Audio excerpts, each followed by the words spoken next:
Masters and Fellows. Hello and welcome to another edition of Masters and Fellows. I'm Gilbert Fellows. And I'm Norman Masters.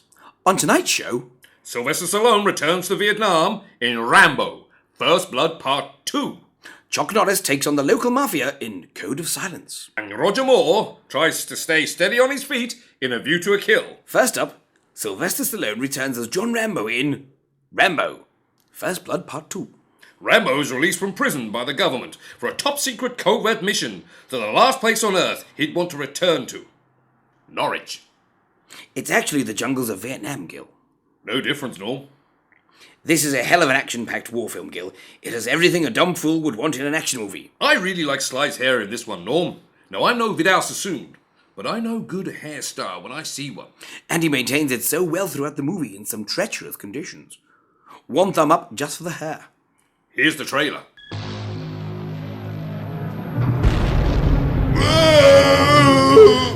Joined Army, 6th of June, 69.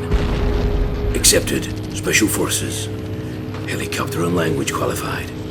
Expert in light weapons and guerrilla warfare. Sylvester Stallone is back as Rambo. Rambo is the best combat vet I've ever seen. His mission, to locate American POWs in Vietnam. Think you'll find someone? POWs? Doubtful. Bullet! His orders, not to engage the enemy. He's got 36 hours to complete the mission and reach the extraction point. We're going down! You ain't going anywhere. I'm telling you, abort. Double-crossed and left behind enemy lines. You're the one who's making the mistake. Yeah? What mistake? Rambo. And now, he's getting out. Any way he can. Rambo, what most people call hell, he calls home. No man, no law, no war can stop him. Sylvester Stallone is back as Rambo. First Blood, Part 2. Adrian! Rocky! What did you make of this one, Norm? Well, I'm a sucker for all-out jungle action, as you well know, Gil. A few trees, a large knife, and I'm hooked. This one delivers the goods on both those levels. It also has a good message about the power of guns. Yes, it did. Guns kill people, Gil. It's an important message. It also drums home the idea that bandanas do help sweat from entering the eyes. The two are very much linked. Indeed they are. Next, Chuck Norris is Eddie Cusack, a Chicago cop caught in the middle of a gang war while his own force shun him because he wants to take an irresponsible cop down. Everyone gives him the Code of Silence. Which is probably why they named the movie Code of Silence. Here's the trailer. Code of Silence. Chuck Norris lays down the Lord as the toughest cop in Chicago in his most dramatic film yet. Eddie Cusack is a good cop, having a bad day. Brothers, I promise you, blood for blood, with a murdered soul. I want this guy Cusack. I want to know what he is, what he's doing, where he lives. I want him. This is 1462. I need backup. Hey, you don't want to be in here. If I want your opinion, I'll be there. I'm not Warner Stone. Take him apart. Hey, where's Cusack? He's saving the world. An innocent girl to protect. Angel, give it up. Shit. He took off with a whole truck of armor. He's a one-man army now. Chuck Norris, Code of Silence. The toughest cop in the world just got tougher. Cusack! Chuck Norris, Code of Silence.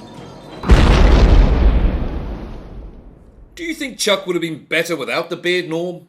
Well, the beard was contracted for the picture before Chuck was, Gil. I think this is by far Norris's greatest acting achievement. He went from being a wooden actor to a nicely varnished wooden actor in a single stroke. Personally, I think he could have done with two coats. Especially under those blowy Chicago conditions. Totally agree, Norm.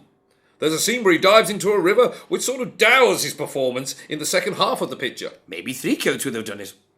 We do have to give a mention to the wonderful robot in the picture, though, Gil. Yes, I thought Henry Silver was fantastic. Next up is Roger Moore's 7th outing as British super spy James Bond in A View to a Kill. 007 investigates a horse racing scam which leads to a mad industrialist planning to create a worldwide microchip monopoly by destroying California's Silicon Valley. Here's the trailer.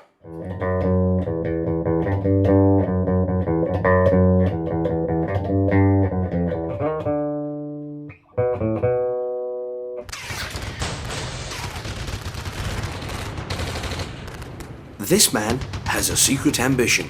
I propose the end of, domination of Silicon Valley. Project Main Strike, A secret plan. for which each of you will pay me $100 million, dollars. And a secret weapon. Well, we're not sure about her. Name's Mayday. Someone will take care of you. You'll see to that personally, will you? There's only one man who can stop them. Follow that parachute. No speak English. Out! The name's Bond. James Bond. And I'm Dick Tracy, and you're still under arrest. In the world of high adventure, the highest number is still 007. Roger Moore is James Bond 007 with Tanya Roberts, Grace Jones, and Christopher Walken. Has James Bond finally met his match? Find out this summer in A View to a Kill.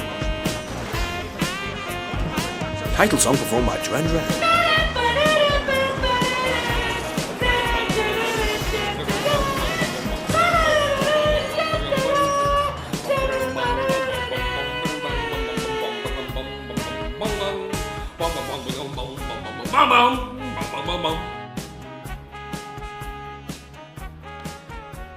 Oh, the stench.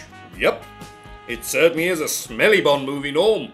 I believe Roger Moore was 103 when he made this. Maybe older. I think Christopher Walken missed a trick with this movie, Gil.